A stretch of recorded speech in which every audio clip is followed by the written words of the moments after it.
नमस्कार, स्वागत है आपका हमारे खास कार्यक्रम प्राइम टाइम विथ नीलू व्यास में, जहां हर रात 9:30 बजे आप मेरे साथ जुड़ सकते हैं दिन भर की सबसे बड़ी बहस पर।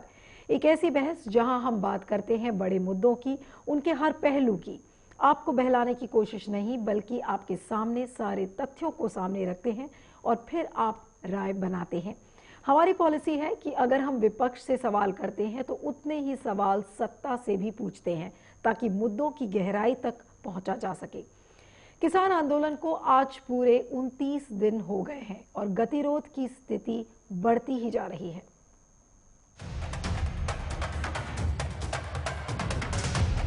हमारे हक नहीं दिए तो हम अपने हकों के लिए मारना भी जानते हैं। इसमें किसानों के हित के अलावा और कुछ भी नहीं है। इंडिया में कोई डेमोक्रेसी नहीं है। आपके इमेजिनेशन में हो सकती है, मगर रियलिटी में है। वहाँ से बीच में कांग्रेस पार्टी राजनीति कर रही है। किसान कहते हैं उन्हें किसी राजनीतिक दल का समर्थन नहीं है।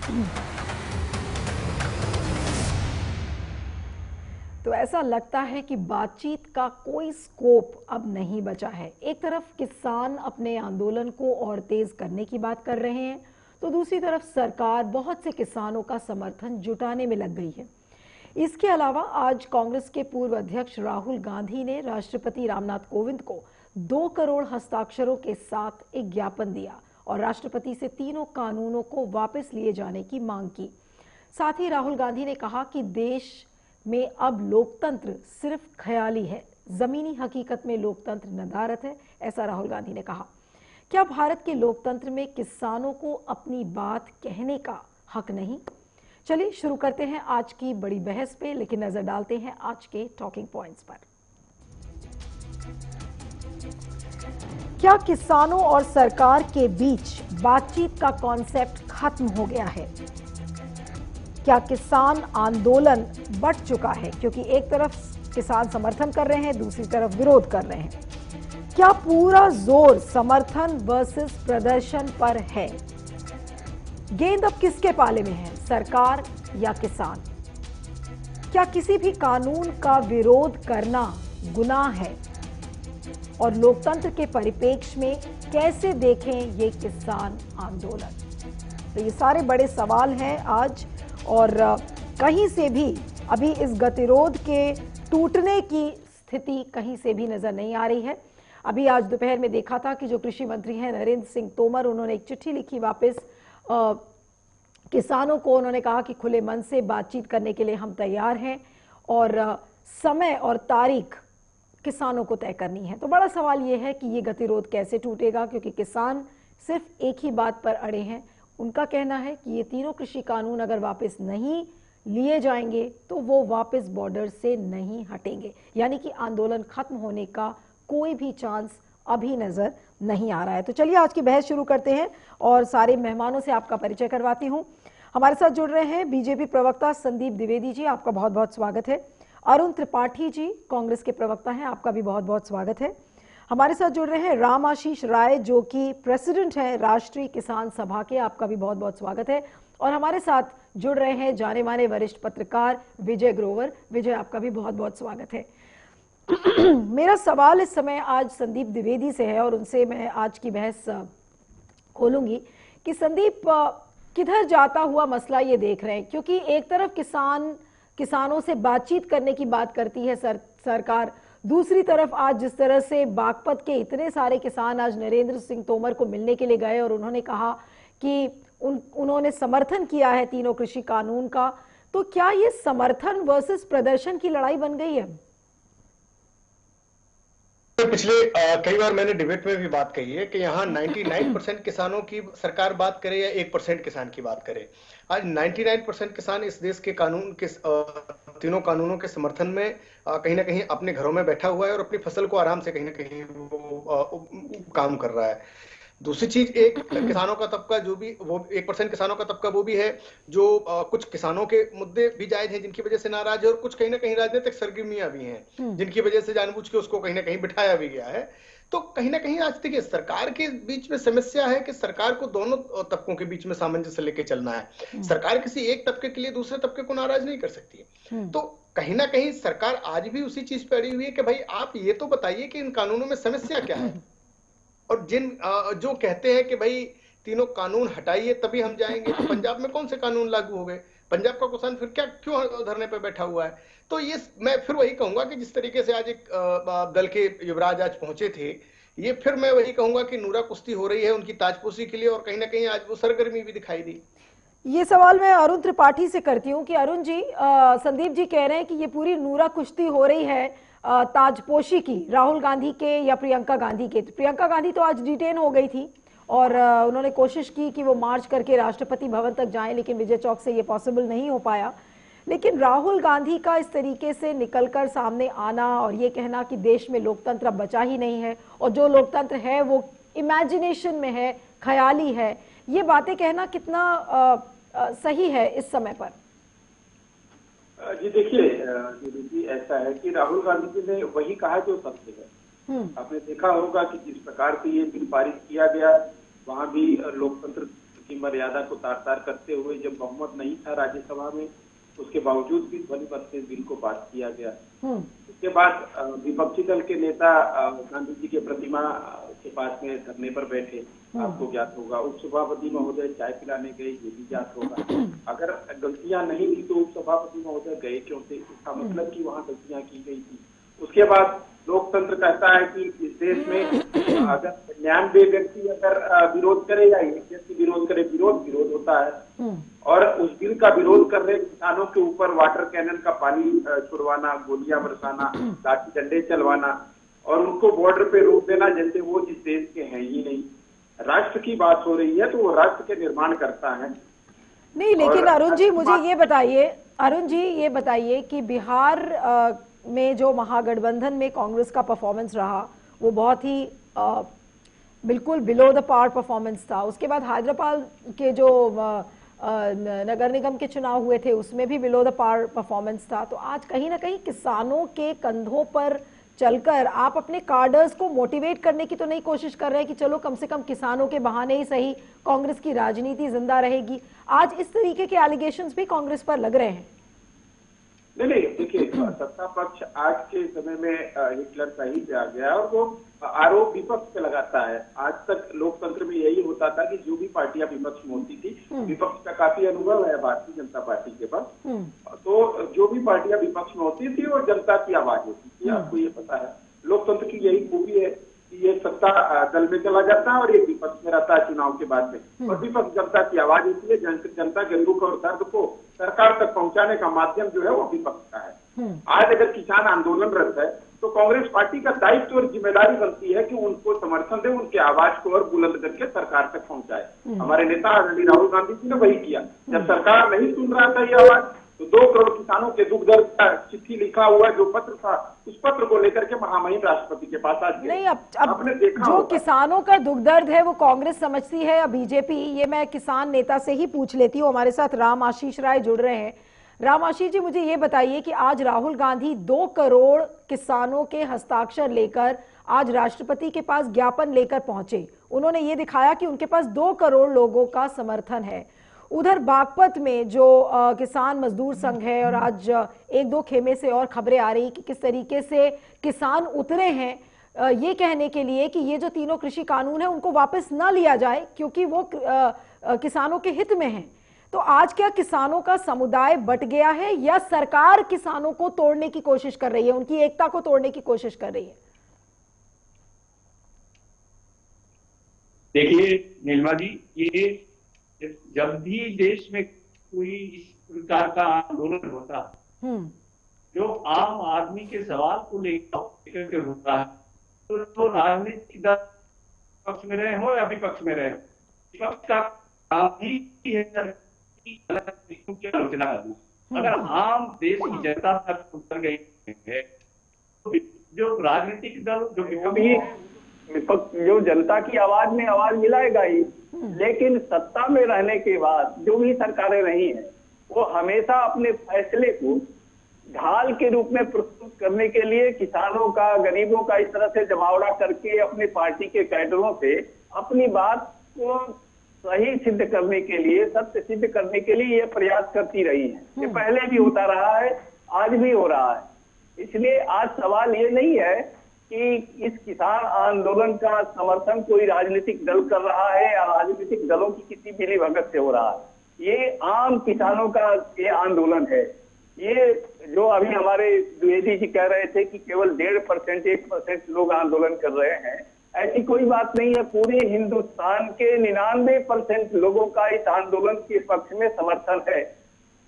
क्या आजादी के आंदोलन में मैं पूछ सकता हूं कि 1.5% लोगों ने आजादी की लड़ाई लड़ी अंग्रेजों के खिलाफ? क्या 1.5% लोग ही आजादी चाहते थे? देश में हर आदमी आजादी के लिए लड़ाई लड़ रहा था। मुझे ये बताइए रामाशीष जी, मेरे सवाल का आपने जवाब नहीं दिया। मैंने कहा कि इस समय ऐसा लग रहा है कि समर्थन वर्सेस प्रदर्शन की जंग इस समय छिड़ गई है। अब गेंद किसके पाले में है ये भी नहीं समझ में आ रही है कि ये गतिरोध टूटेगा कैसे। लेकिन जो सवाल मैंने आपसे किया था कि क्या किसानों का समुदाय इस समय सरकार क्या किसानों की एकजुटता को तोड़ने में कामयाब हो गई है? जिस तरीके से आज आपने देखा कि बागपत के बहुत सारे किसान आज पहुंचे, उन्होंने कहा कि नहीं, ये तीनों कृषि कानून को वापस नहीं लेना चाहिए क्योंकि ये किसानों के हित में है। तो क्या किसान एकता टूटती हुई नजर आ रही है आज? कहीं किसान एकता नहीं टूट रही है। ये आंदोलन और दिनों दिन फैलता जा रहा है। ये सत्तारूढ़ दल के लोग ऐसा हमेशा करते रहे हैं और कर रहे हैं। अपने समर्थक किसानों का जमावड़ा करके आप ये नहीं सिद्ध कर सकते कि पूरे हिंदुस्तान के किसान आपके कृषि बिल का, कृषि कानून का समर्थन कर रहा है। आज जो सरकार की जो कृषि नीति है और जिस प्रकार की आर्थिक नीति चल रही है, ये पंडित दीनदयाल उपाध्याय के आर्थिक दर्शन के सीधे सीधे खिलाफ है। नहीं तो आज जो ये कोशिशें हो रही हैं, आज आप मुझे ये बताइए, व्यवस्था का एक जगह एकत्रीकरण होना लोकतंत्र के लिए घातक है। नहीं रामाशीष जी, मुझे ये बताइए, आपने कहा कि 99% जो किसान हैं आज वो इन तीनों कृषि कानून के खिलाफ है और वो आंदोलन में बैठे हुए हैं। तो आज जो ये छोटे छोटे ग्रुप्स में जो किसान जाकर समर्थन दे रहे हैं, ये कौन से किसान हैं? ये क्या किसानों के समुदाय को बिलोंग करते हैं या कोई और लोग हैं जो क्या आज समर्थन दे रहे हैं? देखिए ये लोग वो लोग हैं जो सत्तारूढ़ दल के मंत्रियों, विधायकों और सांसदों के करीबी लोग हैं। ओके, ये उनके साथ रहेंगे ही। आपको याद होगा इमरजेंसी में भी, इमरजेंसी को अनुशासन पर्व करने के लिए वे लोग दिल्ली में जाते थे। इसलिए जब भी देश में इस प्रकार की घटनाएं होती हैं, सत्तारूढ़ दल के लोग अपनी बात को सही सिद्ध करने के लिए इस प्रकार के कार्यक्रम आयोजित करते रहते हैं। ओके, इसलिए किसान पर इसका कोई असर नहीं पड़ने वाला है। चलिए, अब किसानों का नहीं, आप कह रहे किसानों पर इसका कोई असर नहीं पड़ने वाला है, लेकिन अभी आने वाले दिनों में देखना होगा कि किस तरीके से किसानों के जो समुदाय है उनको क्या सरकार बांटती है क्योंकि सरकार तो अपनी तरफ से कन्विंस करने की कोशिश करेगी। मेरा सवाल अब विजय ग्रोवर से है कि विजय, आज राहुल गांधी ने एक बहुत बड़ी बात कही। जब रिपोर्टर से वो बात कर रहे थे राष्ट्रपति भवन से बाहर निकलने के बाद, तो उन्होंने कहा कि there is no democracy in the country and it's only imaginary, यानी कि लोकतंत्र सिर्फ ख्याली पुलाव जैसा है और हकीकत में लोकतंत्र नदारत है। अगर मैं आपसे किसान आंदोलन के परिप्रेक्ष्य में पूछूं तो कैसा है ये लोकतंत्र और किसान आंदोलन को हम लोकतंत्र के परिप्रेक्ष्य में कैसे देखें? नीलू, सबसे पहले तो मैं ये बात का जिक्र करना चाहूंगा कि हमारे देश में एक बहुत दुर्भाग्यपूर्ण स्थिति है कि कुछ भी मुद्दा उठता है तो उसको इमीडिएटली एक पॉलिटिकल रंग दे दिया जाता है। चाहे ये किसान का मुद्दा है, चाहे हाथरस का बलात्कार हो या कोई और भी मुद्दा हो, तुरंत उस पे एक राजनीतिक जामा पहना के सारे राजनीतिक दल उसी लड़ाई में बिजी हो जाते हैं और जो हकीकत होती है वो हकीकत से जो दर्शक होता है वो एकदम दूर हो जाता है। मैं सबसे पहले यहाँ पर एक जिक्र करना चाहूंगा, जो भी दर्शक यहाँ पर बैठे हैं और जो सोशल मीडिया पे मजाक बनाते हैं किसानों का या खालिस्तानी बोलते हैं, जो भी मतलब हिंदू मुस्लिम का मुद्दा तो अलग था, यहाँ पे तो खालिस्तानी का मुद्दा बन गया है। 2 घंटे के लिए दिल्ली की सर्दी में रात को 2 घंटे बाहर खड़े होकर देखें और तब एहसास करें कि जो किसान 29 दिन से वहां बैठे हैं उन पर क्या बीत रही है। तब उनको पता होगा कि जो लड़ रहा है इस माहौल में, इस वेदर में, उसको तब उसका दर्द जो है वो एहसास होगा। भले 1% या 99% में बांट रहे हो या 50-50 में बांट रहे हो कि आधे किसान समर्थन में, आधे किसान समर्थन में नहीं है, पर जो समर्थन में नहीं है, क्या सरकार की जिम्मेदारी नहीं है कि उनकी बात सुने जी? और क्यों नहीं? मतलब अगर देखो, इस बारे में न संसद में चर्चा हुई, न किसी और से। मैं किसी राजनीतिक दल पे उंगली नहीं उठा रहा हूं। आज विपक्ष भी अगर आज कूदा है इस पूरे खेल में, तो जब ये बिल पास हुए थे तो तब से लेकर अब तक क्या इन्होंने बिल नहीं पढ़े थे और तब उनको समझ नहीं आया था कि ये किसानों का नुकसान हो सकता है? तो किसानों से पहले अगर ये विपक्षी दल उठा लेते ये मुद्दा, तो शायद ये ऐसी नौबत ही ना आती कि हम अब देख रहे हैं कि राजनीतिक दल इसमें रोटियां सेकने के लिए कूद रहे हैं। ये सरकार जो है इस पे एक हट करके बैठी है कि हम नहीं झुकेंगे इन किसानों के सामने। विजय, आपने एक बड़ी महत्वपूर्ण बात कही। आपने बिल्कुल बहुत एक महत्वपूर्ण बात कही कि जितनी आज गलती सरकार की है उतनी ही गलती विपक्ष की है, और अगर विपक्ष ने इसको पुरजोर तरीके से उठाया होता तो हो सकता है कि आज इतना बड़ा आंदोलन खड़ा ही ना होता। लेकिन मेरा सवाल संदीप द्विवेदी अब आपसे है कि जो आज राहुल गांधी ने ये बात कही कि प्रधानमंत्री नरेंद्र मोदी या बीजेपी सरकार के खिलाफ जो भी आवाज उठाता है उसे आतंकी करार दिया जाता है, और आज उन्होंने एक बात और भी कही कि अगर मोहन भागवत भी इस सरकार के खिलाफ बोलेंगे तो उन्हें भी आतंकवादी घोषित कर दिया जाएगा। तो ये कहाँ का लोकतंत्र है, मुझे ये बताइए। लोकतंत्र की दुहाई दिया जाता है, सरकार लोकतंत्र के वायदे करती है कि देखिए कितना बड़ा लोकतंत्र है, लेकिन ये कैसा लोकतंत्र है कि आपके सरकार के खिलाफ जो भी आवाज उठाता है वो खालिस्तानी, पाकिस्तानी, आतंकवादी, उसको तमाम तरीके के नाम दिए जाते हैं? ऐसा क्यों है? सरकार का कोई स्टेटमेंट है जिसमें सरकार ने कहा हो कि इसमें खालिस्तानी और पाकिस्तानी है? नहीं, सरकार का स्टेटमेंट। आपने जो खालिस्तानी, मैं वही चीज मैं कहलवाना चाह रहा था। आपने बिल्कुल सही पॉइंट पकड़ी कि यहाँ सरकार ने किसी को खालिस्तानी पाकिस्तानी नहीं कहा है, बल्कि उनके बीच में जो पत्रकार बंधु गए हैं वही वो नारे निकाल के लाए हैं कि शर्जील इमाम को रिहा करना पड़ेगा, आपको इनको रिहा करना पड़ेगा, आपको उनको रिहा करना पड़ेगा। नहीं, लेकिन राहुल गांधी, लेकिन आपको बता दूं, आपके कैबिनेट मंत्री पीयूष गोयल, निर्मला सीतारमण जैसे बड़े आला कैबिनेट मंत्रियों ने कहा कि ये जो पूरा आंदोलन है इसे लेफ्टिस्ट और माओइस्ट फोर्सेस ने हाईजैक कर लिया है। इसका क्या तथ्य है? देखिए ऑब्वियसली कहीं ना कहीं कहना जायज है। जिस तरीके से कनाडा के पीएम का बयान आया, जिस तरीके से मीडिया में रिपोर्ट्स निकल के आई, मीडिया में तो कई रिपोर्ट्स आई, सरकार ने फिर भी उनको कहीं ना कहीं सामने नहीं रखा। दूसरी चीज, राहुल गांधी के बयान को लेकर मैं बता दूं, ये वही राहुल गांधी हैं जो कहते थे poverty is the state of mind. आज कहां गई poverty is state of mind? Basically Rahul Gandhi को बेसिकली इस देश की जनता, जहां जहां राहुल गांधी जाते हैं वहां से इस देश की जनता को विश्वास हो जाता है कि हमारा सर्वनाश होने वाला है। और राहुल गांधी सिर्फ और सिर्फ, राहुल गांधी को पता है कि हमारी एक रैली आज 10 करोड़ से ज्यादा की पड़ती है, तो उनके लिए एक अच्छा बहाना है। कभी दलित आंदोलन में कूद जाओ, कभी किसान आंदोलन में कूद जाओ, कभी जाट आंदोलन में कूद जाओ, कभी गुर्जर आंदोलन में कूद जाओ। अभी हमारे पत्रकार मित्र कह रहे थे कि कभी आप रात को 2 बजे किसानों के साथ धरने पे बैठ के देखिए। अरे मित्र, मैं आपको बता दूं, मैं भी 20 दिन बुंदेलखंड में रहा हूं। आप गलत बयान 2 बजे यही विजय, मैं अभी आपके पास आ रही हूँ। दिल्ली की, हाँ सर, मैं दिल्ली की सर्दी की बात कर रहा हूं। मैं बुंदेलखंड में भी लगभग 2 हफ्ते रह के आया हूं। रात को 2 बजे क्या, सुबह 4 बजे जब सबसे ज्यादा सर्दी होती है, यही किसान नहर के पानी में, ठंडे पानी में रह के पूरे खेत में पानी लगाता है। और आप जिन किसानों की बात कर रहे हो वो तो हीटर लगाए हैं, एसी लगाए हैं, कंबल लिए बैठे हैं, ड्राई फ्रूट्स लिए बैठे हैं। नहीं, लेकिन इस तरीके से डिस्क्रेडिट करना तो बड़ी बेकार की बातें हैं संदीप। इस तरीके से डिस्क्रेडिट ना किया जाए किसानों को कि वो हीटर लगा के बैठे हैं और वो पिज्जा खा रहे हैं। देखिए मुद्दे की बात, देखिए नीलू जी, मुद्दे की बात यह है कि क्या कोई भी एक किसान नेता मुझे ये बता दे कि इन 3 बिलों में से कौन सी समस्या है जिससे बिल वापस चाहते हैं? नहीं, एक लेकिन व्यक्ति नहीं है जो आज नहीं, उनकी क्या समस्या है? सरकार इसमें सुनना भी तो नहीं चाहती है। विजय, मैं आपसे, हाँ विजय कुछ बोल रहे थे, मैं विजय के पास जाऊंगी। लागू नहीं है ना? हाँ विजय, आप कुछ बोल रहे थे उस समय। हाँ बोलिए विजय। हाँ, पहली बात तो संदीप को मैं कहना चाहूंगा कि मैं ये नहीं कह रहा था कि किसानों के समर्थन में जाके बैठे, बाहर ठंड का अनुभव कर ले 2 घंटे तो शायद तो पता लगेगा कि कितनी तकलीफ उन किसानों को हो रही है। और दूसरी बात जो मैं ये कहना चाहूंगा कि ये एक बार फिर, ये राहुल गांधी का मुद्दा नहीं है। बीजेपी क्यों बार बार राहुल गांधी को इसमें खींचना चाह रही है?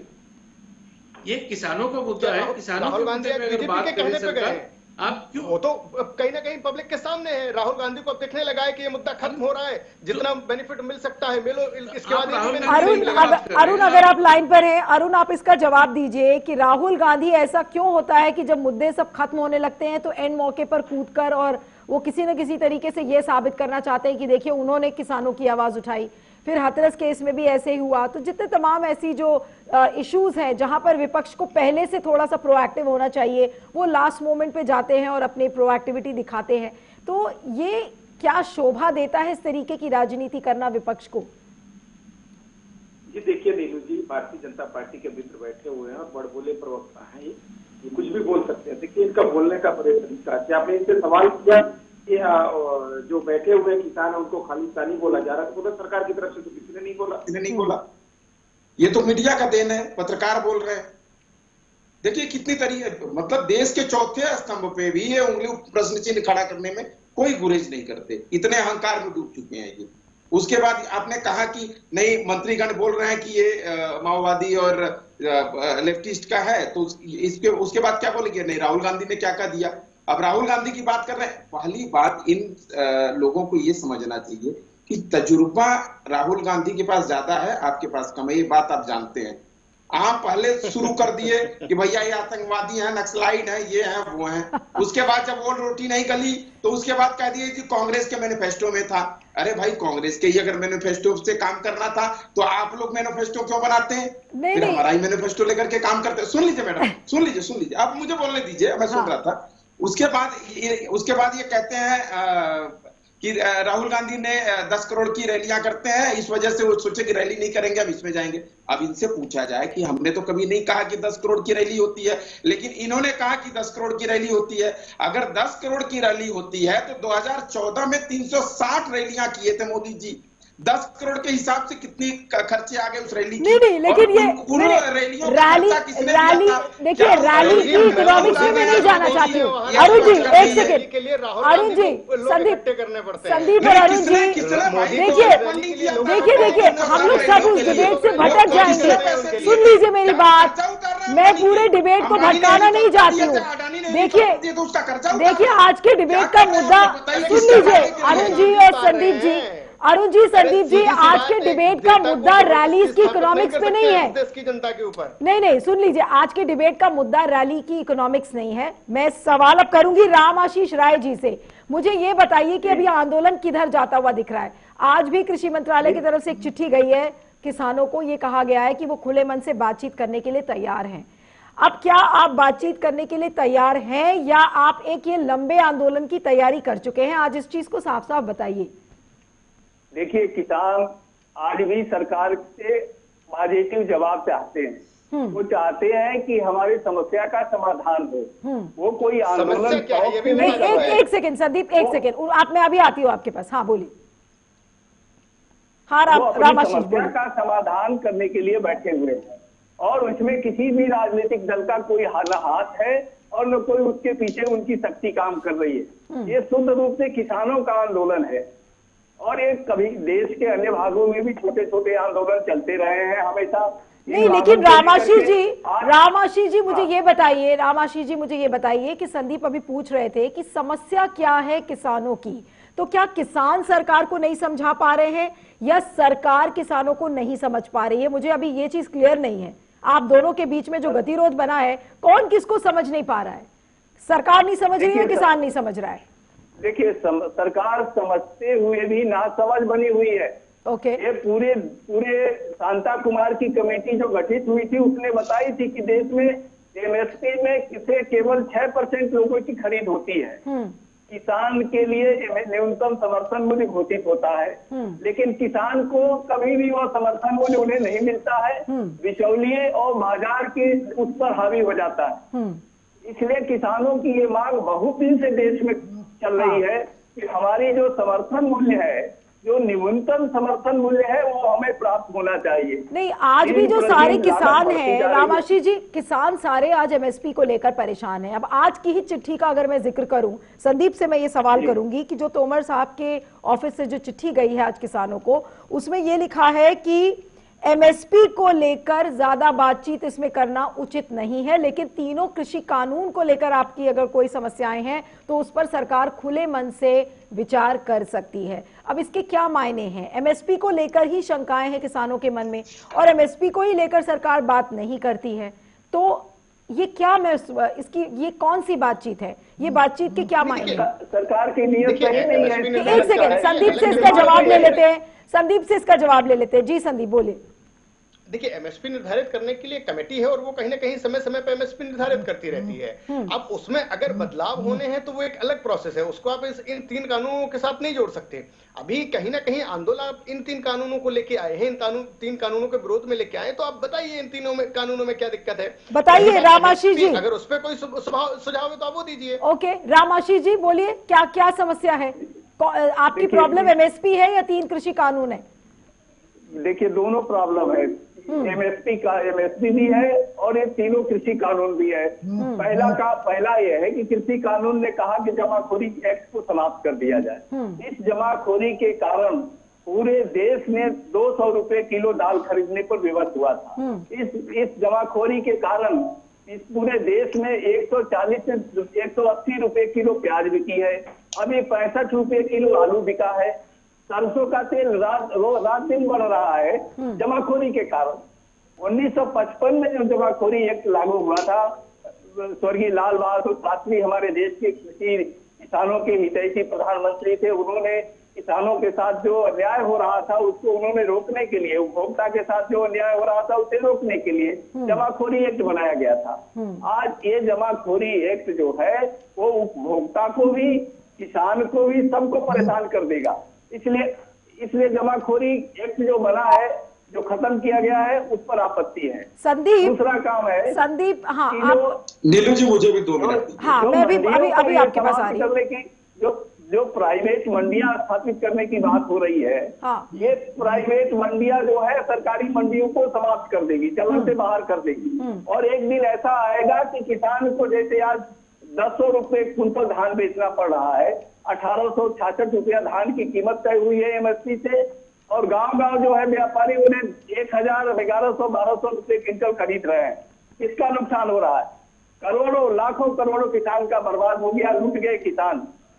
किसान आत्महत्या करने पर विवश हो रहा है। नहीं संदीप, मुझे ये बताइए, हाँ अब मुझे संदीप से सवाल करने दीजिए, उसके बाद मैं अरुण जी के पास आऊंगी और फिर विजय के पास जाऊंगी।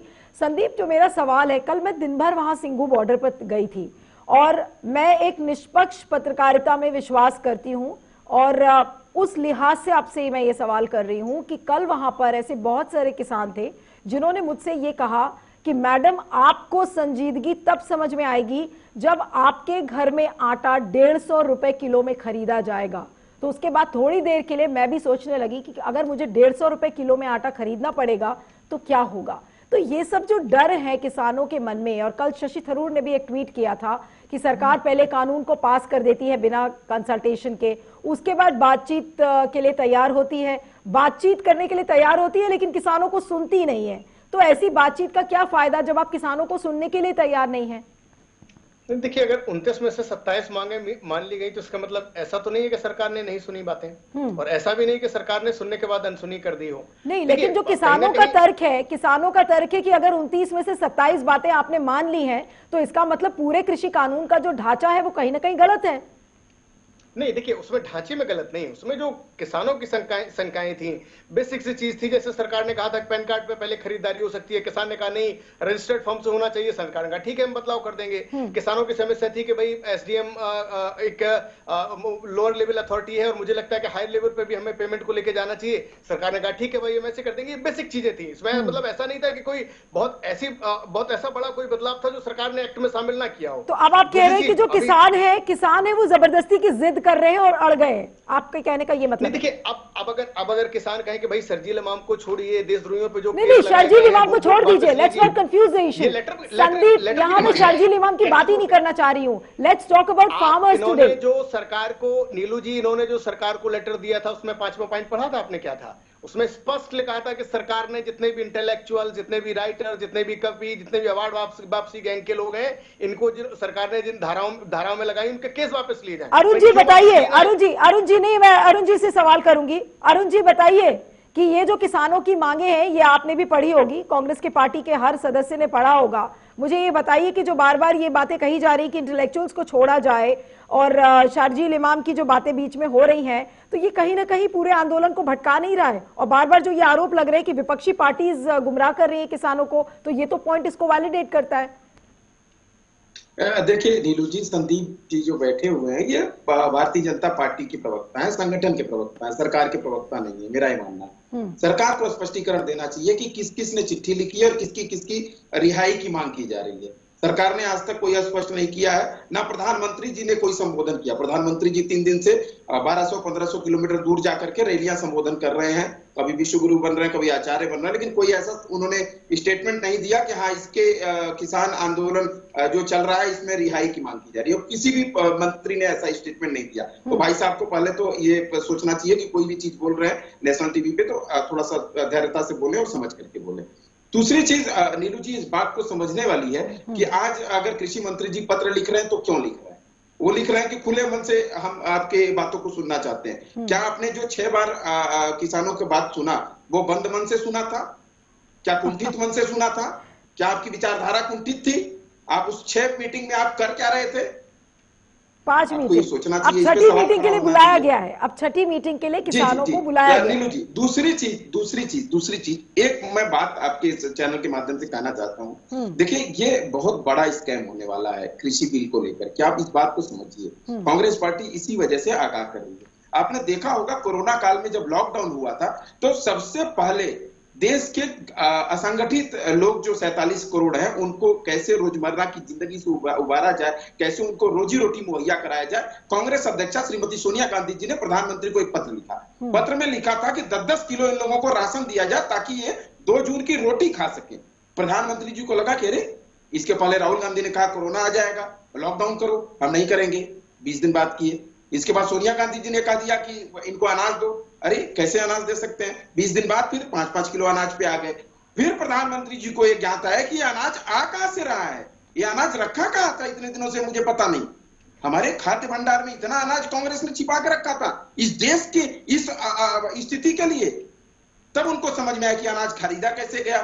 तब 63 दिन जिस किसान भाई के अनाज से ये देश का मजदूर वर्ग रोजी रोटी चलाया, प्रधानमंत्री जी का दिमाग उस पे गया, उनके उद्योगपतियों का दिमाग उस पे गया। और उसके बाद ये बिल आया और बिल के माध्यम से उद्योगपति कॉन्ट्रैक्ट जो फार्मिंग है उससे राशन खरीदेंगे और वो स्टोर करेंगे। बाद में यही राशन जो है उद्योगपति सरकार को बेचेंगे महंगे दामों पे, जिस प्रकार से बीएसएनएल का नेटवर्क खरीद के जियो महंगा बेचा जा रहा है। अभी संदीप से मैं पूछती हूँ, नहीं, ये जो अभी संदीप मैं आपके पास आऊंगी, लेकिन अरुण आप भी इस बात को लेकर क्रेडिट लेने में लग गए हैं कि देखिए सोनिया गांधी ने चिट्ठी लिखी, उसके बाद बीजेपी ने काम किया, इतना राशन के बारे में सोनिया गांधी ने बताया, उसके बाद नहीं, एक सेकंड मुझे सवाल विजय से करने दीजिए कि विजय जिस तरीके से नहीं अभी अच्छा हाँ बोलिए।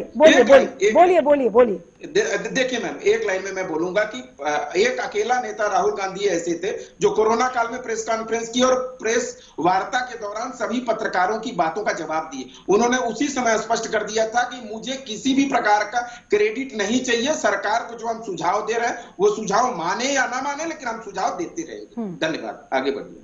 ओके, तो विजय मुझे ये बताइए कि विपक्ष अपना काम कर रहा था, जैसा अभी अरुण ने कहा कि कांग्रेस की तरफ से सुझाव गए, उधर लेफ्ट के पार्टीज के जो लीडर्स हैं उन्होंने भी कहा कि उन्होंने सरकार को अपने सुझाव देने की कोशिश किया। आपको क्या लगता है, एक वरिष्ठ पत्रकार होने के नाते सुझाव, जो बिल्स या जो भी कानून है उस पर डिस्कशन, क्या उसकी कहीं ना कहीं एक भारी कमी इस समय नजर आ रही है? क्योंकि सीए और एनआरसी की जब बातें हो रही थी, जब सिटीजनशिप अमेंडमेंट बिल आया, उस समय भी लोगों ने कहा कि स्टेक होल्डिंग कंसल्टेशंस नहीं हुए और इस बिल को पास कर दिया गया। उसको लेकर कितना बड़ा शोर हुआ, कितना बड़ा आंदोलन खड़ा हुआ। उसके बाद कोरोना काल शुरू हो गया तो वो डिस्पर्स हो गया वो पूरा आंदोलन। अब हम दूसरा एक आंदोलन देख रहे हैं जो कि किसानों का है, बहुत ही बड़ा आंदोलन नजर आ रहा है जिसको कि सरकार कह रही है छोटा है। तो मेरा जो सवाल आपसे है कि क्या सरकार इसकी ग्रेविटी को, किसान आंदोलन की ग्रेविटी को समझ पा रही है कि रियल इशू किसान का क्या है? देखिए नीलू, इसमें अगर एक बात कहीं ना कहीं जो उभर कर सामने आ रही है, चाहे वो सीए का इशू या एनआरसी का इशू और अब किसान इशू है, कहीं ना कहीं जो एक स्ट्रेटजी है सरकार की, उसमें इस तरह के आंदोलन जो हैं वो उनके एक गेम प्लान में फिट हो जाते हैं कि बाकी जो मुद्दे बेरोजगारी है या अगर बैंकिंग फ्रॉड्स की अगर बात की जाए कि आज मतलब बैंक्स की लिक्विडिटी इतनी टाइट है, ये सारे मुद्दे जो हैं कहीं ना कहीं ढक जाते हैं, ये ऐसा एक लग रहा है इसमें।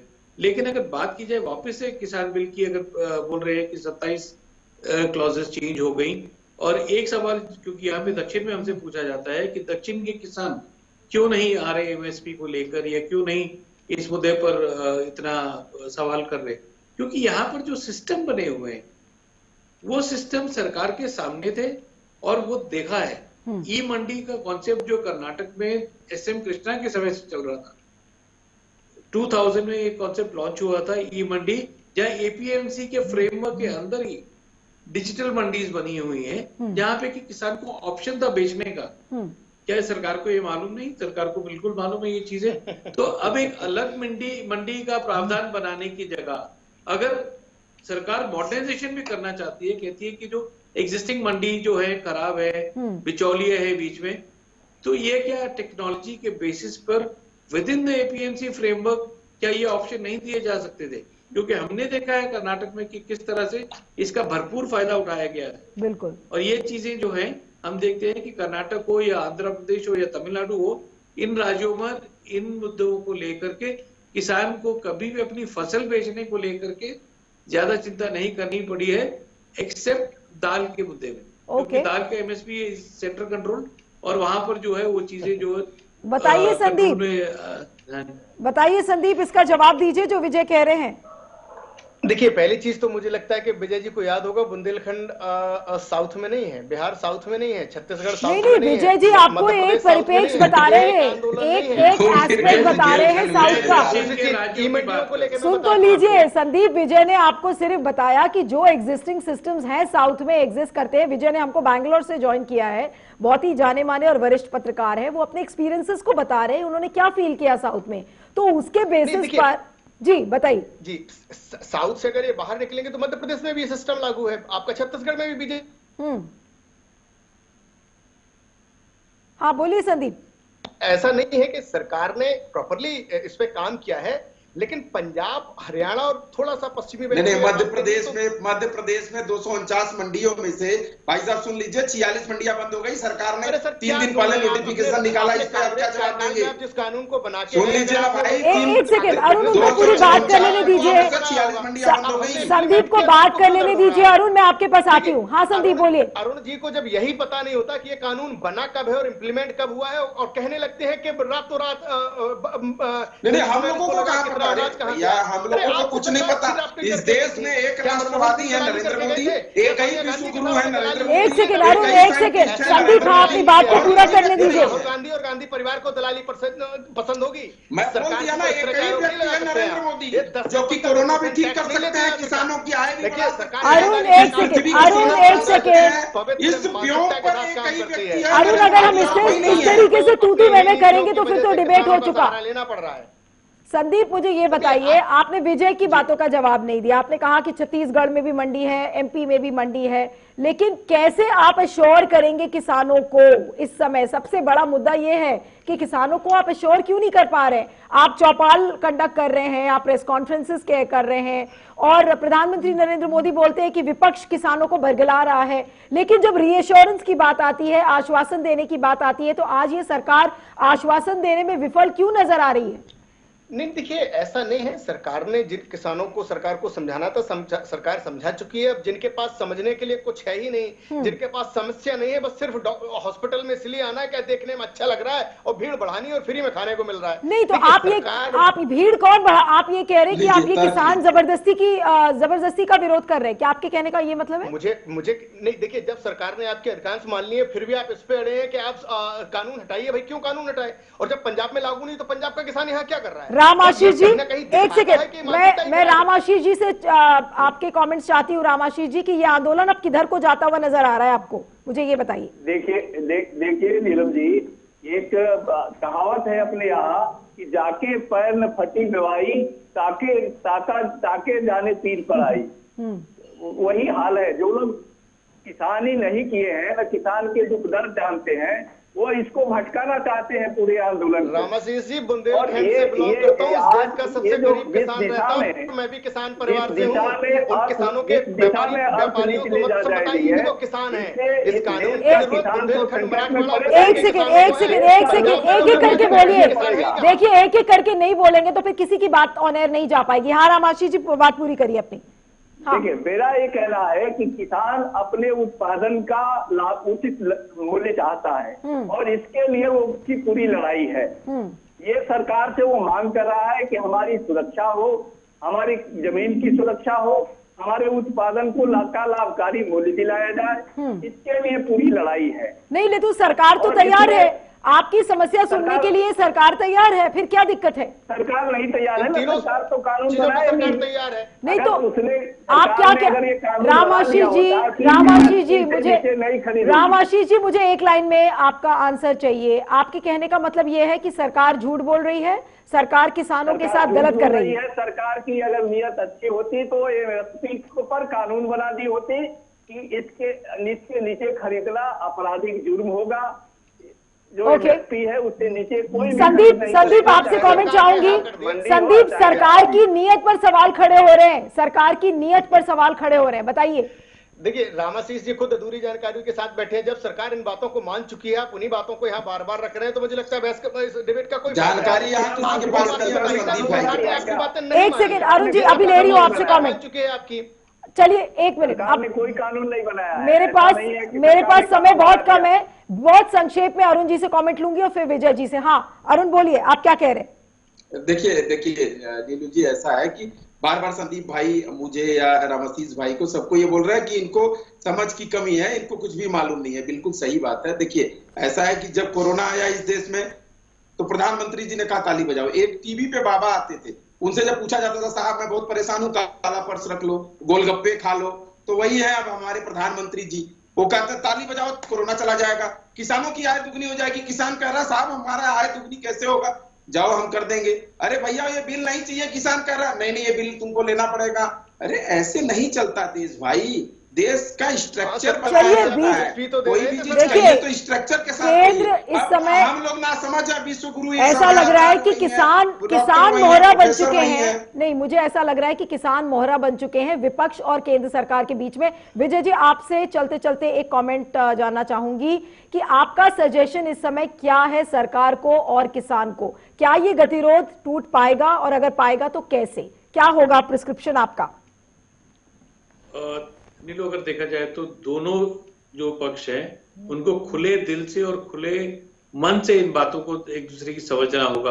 और जहां तक भरोसे की कमी है, मेरे ख्याल से ये जिम्मेदारी भी सरकार की है कि इनका विश्वास जो है वो एक बार फिर से जीतने की कोशिश करें, और उसके बिना ये शायद सफल नहीं हो पाएगा। और ये सरकार की जिम्मेदारी भी है, भले एक आदमी विरोध करे या 1000 या 1 लाख या 10 लाख, सरकार की जिम्मेदारी है कि सबको साथ लेकर चले। बिल्कुल, तो सरकार की जिम्मेदारी है कि किसानों का भरोसा जीते। अब आपको याद दिला दें कि सुप्रीम कोर्ट में जब हियरिंग चल रही थी इस पूरे मैटर में, तो जस्टिस बोबडे ने इस बात को भी सुझाव दिया था, सुझाव शब्द यूज किया था और कहा था कि अगर जरूरत पड़े तो इन तीनों कृषि कानून को लंबित कर दिया जाए थोड़े दिनों के लिए। तो क्या ये सरकार ऐसा कर सकती है, ये एक बड़ा सवाल है। लेकिन फिलहाल ऐसा लग रहा है कि जो किसानों का समुदाय है, जिस तरीके से आज बागपत के बहुत सारे किसान आज तोमर साहब से मिलने के लिए गए, कृषि मंत्री से, और उन्होंने कहा कि ये किसान जो बिल्स हैं, जो कृषि कानून है, वो उसका समर्थन करते हैं। तो ऐसा लगता है कि कहीं ना कहीं जो किसानों की एकता है वो टूटती हुई नजर आ रही है। लेकिन आपको याद दिलाना चाहते हैं कि कल 25 दिसंबर है, कल प्रधानमंत्री नरेंद्र मोदी 6 राज्यों के किसानों से बातचीत करेंगे और साथ में जो किसान सम्मान निधि की जो रकम है वो 18,000 करोड़ 9 करोड़ जो किसान परिवार हैं उनके अकाउंट्स में भी डाला जाएगा। लेकिन किसानों का ये कहना है, जैसे मैंने आपको कहा था कल मैं सिंगू बॉर्डर पे थी, तो किसानों ने कहा कि ये 6,000 रुपए की रकम ठीक है, लेकिन ये इनके वजूद की लड़ाई है, ये इनके एग्जिस्टेंस की लड़ाई है और अगर ये पीछे मुड़ेंगे तो शायद इनका भविष्य उज्जवल नहीं होगा। आज इसी भरोसे को सरकार को जीतना है। क्या सरकार ये भरोसा जीत पाएगी, और अगर जीत पाएगी तो कैसे जीतेगी, इसी पर सबकी निगाहें टिकी होंगी। आप सभी मेहमानों का बहुत बहुत शुक्रिया, संदीप द्विवेदी जी, अरुण त्रिपाठी, विजय ग्रोवर, रामाशीष राय, आप सभी का बहुत बहुत शुक्रिया कि आप हमारे साथ जुड़े इस प्रोग्राम में। और कल रात 9:30 बजे आप फिर से एक बड़ी बहस के लिए मेरे साथ जुड़ सकते हैं। You can follow me on Twitter, Instagram and Facebook. Thank you so much.